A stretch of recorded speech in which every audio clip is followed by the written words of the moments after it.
Okie dokie, Pickle. Let's get to some headlines from across the state. We will start. Everybody loves quarterbacks, right? It tends to be a hot topic around these parts. People love quarterbacks. And so I can tell you a little bit about some college football quarterback news. Specifically, this was yesterday that the Baylor Bears have named their starting quarterback for the 2021 season. It will be Gary Bohannon. Gary Bohannon is going to be the starter for the Baylor Bears, at least in their opener against Texas State on September 4th. So, of course, Charlie Brewer has been the starter there at Baylor for the past couple of years. He has, coincidentally, it came out today that he's going to be the starter for Utah. Which isn't super surprising. No, one would think that if he was, he's a Power 5 starting quarterback transferring to another Power 5 institution, he's probably at least the favorite, but he is going to be the starter.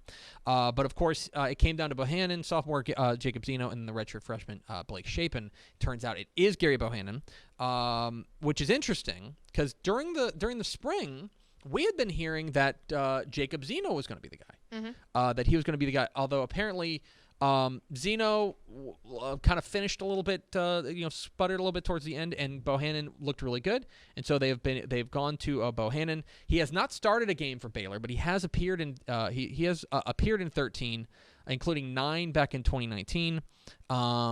He generally speaking, whenever he has been in Gary Bohannon, he's been a running quarterback. He's been a guy who he's averaged 6 yards a carry and things like that. More of a running threat than like Charlie Brewer, for example. Right. And so it's going to be interesting to see. The passing numbers are not pretty for his time there, but also super small sample size. So, of course, he was a 4-star recruit out of Arkansas. Gary Bohannon is going to be the new quarterback, at least for Week 1, against Texas State for the Baylor Bears. Also, who is going to be who's he going to be facing? That's a good question. Who's he going to be facing? Facing Texas State, and they have named a quarterback. They sure have. They have named a quarterback, and that is I'm not going to get that. Brady McBride. Yeah. Brady McBride is going to be the starter. It is the second consecutive opening start for McBride, his 9th overall start for Texas State. Jake Spavital announced this to the team yesterday. I believe Kef. I think it's Ciardello, the outstanding guy out at the San Marcos paper. One thing that is very interesting about this, and this was noted by Brant Freeman, who does work for ESPN, a broadcaster for Texas State. This is the first time since 2015-2016 that Texas State will have had the same starting quarterback in back-to-back years. Which is surprising, yet not surprising, all at the same time. Right. They've run through their fair number of guys, but Brady McBride was going to be a guy. Ishmael Johnson, our own Ishmael Johnson, pointed out on Twitter, I'll just read this verbatim. Brady McBride threw for over 800 yards, 8 touchdowns, and no picks on 70% completion in Texas State's final 3 games last year. He had an average QBR of 76.7 in that span. He was always the guy. I agree. That feels right. And so your quarterback matchup is set for Week 1. It is Gary Bohannon for Baylor up against Brady McBride for Texas State. So there is that news. Speaking of quarterbacks, this came down a little bit earlier last week. I believe Thursday, maybe? Jordan Weeks, the quarterback for UTSA, has entered the transfer portal. 24/7 is reporting. He, of course, was such a star. JoJo Weeks was such a star at Wimberley. Thank you, Greg. He did start 3 games for UTSA back in 2019. He was projected to be their 4th-string quarterback heading into 2021. So he has entered the transfer portal. We will see where he lands, but Jordan Weeks has entered the transfer portal there at UTSA. Of note, a very not small note, but mark your calendar. I know everybody. Look, I think we count down to Thanksgiving, but I think that everybody was really looking forward to 2 days after Thanksgiving when UTEP was going to travel to Birmingham to take on UAB. I've had that marked on my calendar for a long time. That's a big day for all of us. It is. It should be an actual national holiday, if you ask me. Well, get your calendar out because it has actually been moved up a day. It's going to be on Black Friday, the day after Thanksgiving, at 11 a.m. Central Time, God's time zone, at Legion Field in Birmingham. It'll be UAB and UTEP moving forward to Friday, the whatever Black Friday is. Yeah. What day? I know it's a day after Thanksgiving. So it's 26th. Because 26th. Step's birthday's on Thanksgiving this year. That's right. November 25th. And we give thanks for that. We So there's that. Congrats, Matthew. Okay. Let's talk a little bit about what's going on in Mejia. So dicey. So Mejia has had a weird offseason, okay? Yes. They made a coaching change. That is not necessarily a huge It was after 1 year, so that was that's always a little different. Yeah. But it was just a normal coaching change. Right. So a coaching change. Brady Bond had come in and took over for Mejia After Tristan Abram. Tristan Abram left after 1 year. Okay. No big deal. Yeah. That's standard. There were like 200 plus of these, Yeah. right? Well, Brady Bond has resigned on Friday.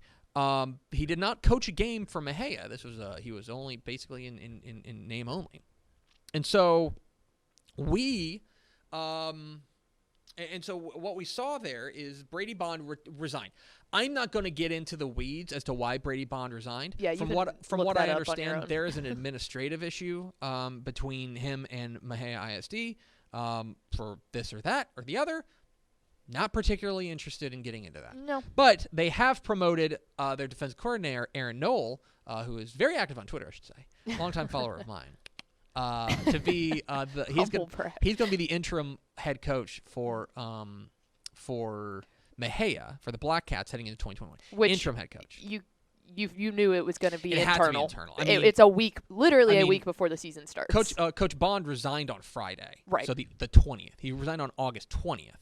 And so you're talking about literally 7 days. 6 days before, 7 days before, 6 days, whatever you want to call it, before your first game. It was always going to be an internal hire. And so their defensive coordinator, Aaron Knoll, is going to be their interim head coach for Mejia for the 2021 season. Okay. Elsewhere. While you've got your praying boots on, do you wear boots to pray? That was weird. If you sounds very Lano. There was a report out from Ashley Elam down there at Vipe, who put out there on Twitter, and I will just signal boost this, but he threw out there that if you could say a prayer for both the head coach at West Orange Shark, Cornell Thompson, and the head coach at Tomball, or Beaumont Westbrook rather, Kevin Flanagan. Yes. They are going to. They are both apparently battling COVID right now, and so we'll signal boost that. If you've got a little room in your prayer chart, you got your prayer list. Prayer boots, baby. Throw those two guys on there. So we were certainly thinking about them as they were both recovering from COVID-19. And speaking of which, I hate doing this, but we will have to point out that we have sadly the return of the COVID-19 rescheduling and or cancellation tracker. Yeah. So far, we have 6 games, 6 UIL games that have been canceled for this week. Ira Anna Monday, Bryan and Waller, Plano John Paul versus Lovejoy, ARP and Hughes Springs, Willow Park Trinity Christian versus Peaster, and Riviera Colfa versus Agua Dulce. There have been a couple of U Up texts that have gone out because, for example, Lovejoy and Bryan are not going to play. That's a game that they threw together. Tomball Christian's going to play Houston Yates. That's been a rescheduled game. And then Monday and Peaster kind of pointed. They were both at the dance. Well, you went to like a school dance, and they were both like standing like up against the wall. They're like, you want to? We're going to do this? So Monday and Peaster are now playing. And one more thing. Flanagan's at Tomball. Tomball, thank you. Yes. Tomball.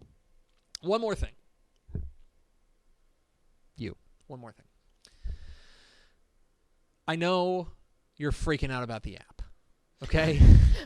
I've seen your tweets. Oh, we're trying, guys. I've gotten your DMs. I've gotten your emails. Yeah. I've been asked about it on interviews. I was on Cale Steed's podcast, Press Pass Sports. There are comments that have been happening in here right now in the comments. I know you have questions about the app.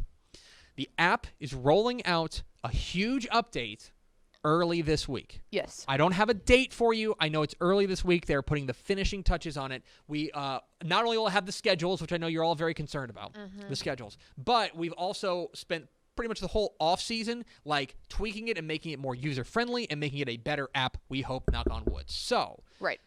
Don't worry. If you need schedules, they are on the website. They're on TexasFootball.com if you need schedules. But the app will be updated, I promise you, before the first game kicks off on Thursday, okay? Yeah. I will tell you that. We will have it out for you. You'll need to update your app and stuff, but we've got a big app update rolling out early this week. I promise. And then it's coming. We maybe didn't forget about the app. People were asking me like the app is gone. I'm like, no. Yeah, guys, I've gotten so many of them. Yes. Yeah, trust me. Our guy Will Wilkerson is losing sleep over the app. Yeah. He will get it out for you. Exactly. So there you go. That's what's going on with the app. That's headlines from across the state of Texas. Thanks so much for watching that video. If you would like more and to be notified when they come out, go ahead and click that subscribe button right down there. You can also watch Texas Football Today every day live at noon on TexasFootball.com, Facebook, Twitch, and right here on YouTube. For more of the best coverage of Texas football in the Lone Star State, go to TexasFootball.com/subscribe.